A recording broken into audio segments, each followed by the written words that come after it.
tëngërëm lañ leen di wax saa su nekk rek ñi safoo site internet di Buzz M TV Sénégal bu leen fàtte di abonné di bës cloche de notification yi ngir dara bañ leen a raw ci seeni xibaar. dal leen ak jàmm seen chaîne bii di Buzz M TV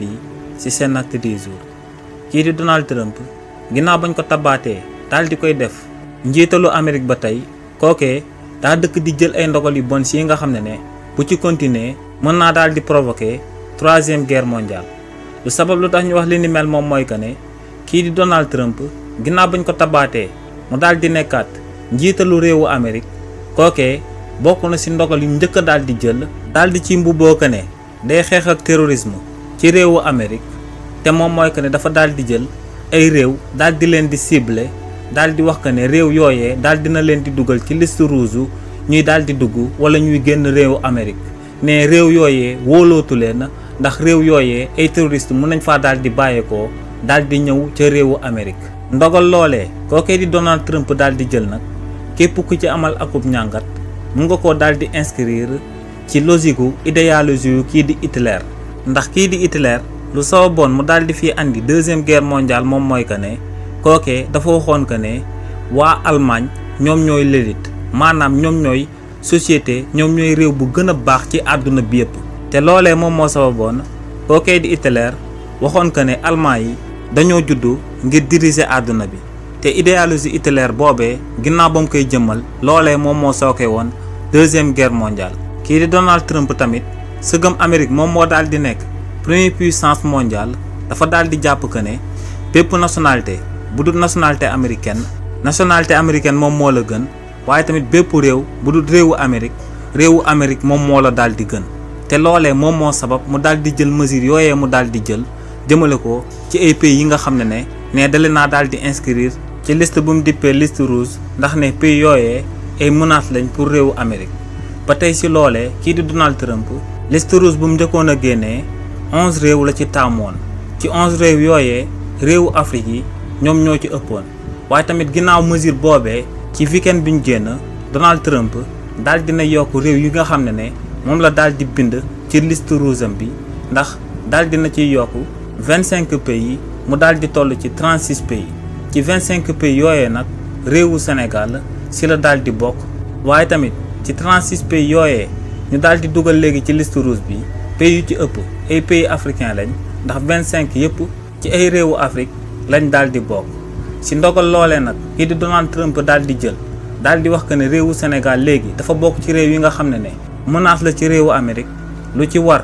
dirigeants yi nga xam ne ñoom ñoo nekk actuellement au pouvoir moom mooy ñu daal di ci jël position bi nga xam ne moom la ci président Soudan jëloon ginnaaw ba ko waa Amérique boole woon ci liste rouge bi. si li ni mel président bu Soudan dafa amoon fulla gu toll si que ne daa jëloon ay américains yu nekkoon ci Soudan moom itamit mu daal di leen di rapatrier daal di leen di dàqee ci Soudan ñu daal di dellu ci Amérique. li ni mel nag juróon na ay tension diplomatique yu jaaroon ci diggante réewu Amérique ak réewu Soudan ba loolee sababoon réewu Soudan daal di dàq ambassade Amérique bu nekkoon foofee ca Soudan. donc tamit autorités yu bees yu daal di nekk ci bopp réewu Sénégal lu président Soudan amal loolee lañ war a daal di amal daal di topp exemple am parce que lu leer ba am moom mooy que ne waa Amérique bu ñu xëyee un bon jour daal di wax que ne réewu Sénégal di akub pays bu stable bu jàmm daal di am que ne pays boobee akub menace terroriste la pour seen pays. ñun tamit war nañoo daal di am fullaay daal di wax que ne américains yi seen wàllu bopp nga xam ne fépp ci àdduna bi ñoom ñooy taal guerre yi ñoom i tamit ay menaces terroristes lañ pour sunu réew daal di jël américains yu fi nekk tamit daal di leen di rapatrier comme ni ñuy rapatrier sénégalais yu daal di nekk Amérique. loolee moom moo war a daal di nekk taxawaayu autorités yu bees yu daal di nekk ci réewu Sénégal daal di xamal kookee di Donald Trump que ne même buñ nekkul pays bu développé wul pays bu respecté suñ bopp lañ. te duñ nangu kenn daal di ñuy jogg ci àdduna bi yëpp. waaye tamit ba tey ci li ni mel ginnaaw ba réewu Israël jékki-jékkee daal di jël seeni missile daal di koy lancer ci dëkk bii di Iran daal di fay rey ay innocent ba noppi daal di génn daal di wax que ne Iran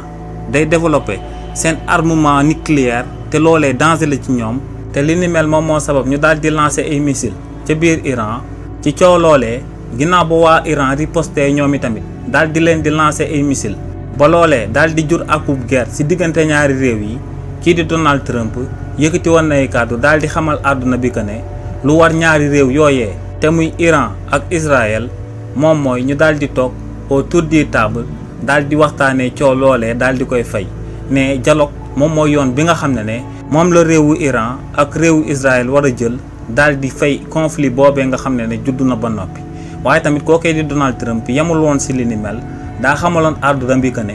bu fekkee ne guerre boobee continué na moom lu leer ba am moom mooy que ne day continuer di soutenir allié bii di Israël. taxawaayu Donald Trump boobee tamit daal dinay woon àdduna bi que ne kii di Donald Trump lijjantiwul akub réew bu tooñ wala bu tooñut lijjantiwul kuy violer ay convention internationale waaye lenn rek la daal di lijjanti moom mooy intérêt wu réewu Amérique. te Donald Trump noonee mu jëlee akub position ne dana soutenir réew mii di Israël noonee tamit la beneen réew di génnee daal di jël position daal di wax que ne moom réewu Iran lay soutenir te lu leer ba am moom mooy que ne bu fekkee ne réewu àdduna bi yëpp daal dinañuy bootu ci benn ci réew yi nga xam ne actuellement ñoom ñooy daal di amal guerre loolee mun naa jur sax akub 3e guerre mondiale te mun nañoo daal di wax kon kookee di Donald Trump bokk na ci principal responsable yu daal di activer 3e guerre mondiale boobee. ginnaaw li ni mel ki di Robert Bourgi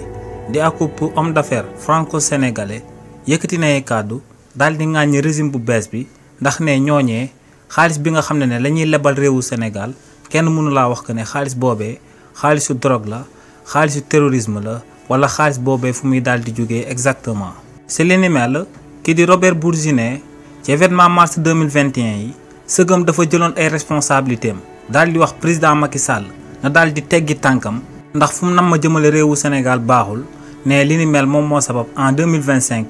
ginnaaw ba mu gisee que ne kii di président Bassirou Diomaye Diakhar Faye fu mu jëmee réewu Sénégal baaxul mu daal di koy àddu daal di koy wax mu daal di teggi tànkam. ne lu sabab lu tax mu wax li ni mel moom mooy que ne le 24 mars 2021 ba Sénégal yi di daan votel kookee di président Bassirou Diomaye Diakhar Faye ne espoir lañ amoon changement lañ bëggoon a gis waaye ne ginnaaw bañ accès en 2025 luñ gis moom mooy économie bu nërmeelu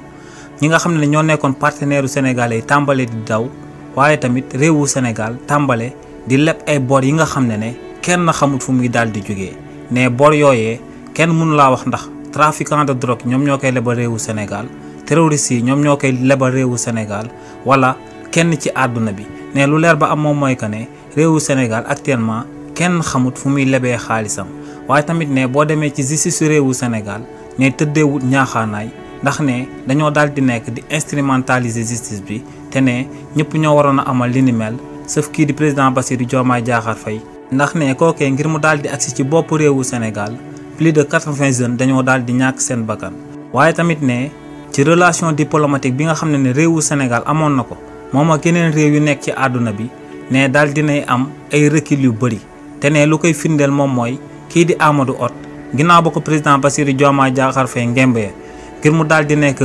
candidat wu réewu Sénégal ngir daal di jiite banque bii di BAD ne gis nañ que ne ñu ëpp ci réewu àdduna bi dañoo daal di woon léegi ginnaaw réewu Sénégal ne facteur yooyee yëpp nag la daal di gis te ne li ni mel moom moo sabab mu daal di artu kookee di président Bassirou Diomaye Diakhar Faye daal di koy wax mu daal di teggi tànkam ndax ne fu mu jëmalee réewu Sénégal ne ndox namm faa daal di am nee nag lu leer ba am moom mooy que ne ñu daal di nekk ci bopp réew mi actuellement bés bu ñu wàccee ci réew mi dinañ leen daal di àtte te ne ñu leen di àtte du ñi nga xam ne ñoom ñooy ànd ak ñoom di leen di tàccu waaye ne histoire réewu Sénégal moom moo leen di daal di àtte donc ne lu leer ba am moom mooy que ne lépp luñ fi amal ci ñaawteef histoire dina ko daal di bind te dinañ ko daal di tamit nettali seeni sët ak seeni sët.